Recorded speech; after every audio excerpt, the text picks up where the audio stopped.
Mass extinction என்னும் பேரழிவுகள். கடந்த காலத்தில் நமது பூமியில் 5 மிகப்பெரிய மாஸ் எக்ஸ்டிங்ஷன்கள் என்னும் பேரழிவுகள் ஏற்பட்டுள்ளன. 1. ஆர்டோவிசியன் சிலூரியன் அழிவு. 443 பில்லியன் ஆண்டுகளுக்கு முன்பு ஏற்பட்ட இந்த பேரழிவில் 85% கடல்வாழ் உயிரினங்கள் அழிந்துவிட்டன. 2. டெவோனியன் அழிவு. இது 375 360 மில்லியன் ஆண்டுகளுக்கு முன்பு ஏற்பட்டது. இதில் பவளப்பாறைகள் உட்பட பல கடல்வாழ் உயிரினங்கள் அழிந்துவிட்டன. 3. பெர்மியன் டயாசிக் அழிவு. 252 மில்லியன் ஆண்டுகளுக்கு முன்பு ஏற்பட்டது. இதில் 96% கடல்வாழ் உயிரினங்களும் 70% நிலப்பரப்பு முதுகெலும்பு உயிரினங்களும் அழிந்தன.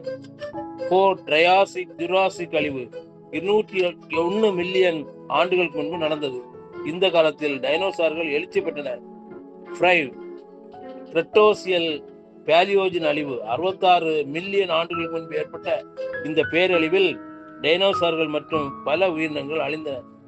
4.54 பில்லியன் ஆண்டுகளுக்கு முன்பு உருவான நமது பூமியில் நாம் ஒரு 100 ஆண்டுகள் தான் வாழப்போகிறோம். எதற்கு நமக்கு ஆணவமும் அகந்தையும்? மற்றொரு பேரழிவு வராமல் தடுக்க நாம் இந்த பூமியை காப்போம், காடுகளை வளர்ப்போம், பிளாஸ்டிக்கை ஒழிப்போம், குளோபல் வார்மிங்கை தடுப்போம். பாய்.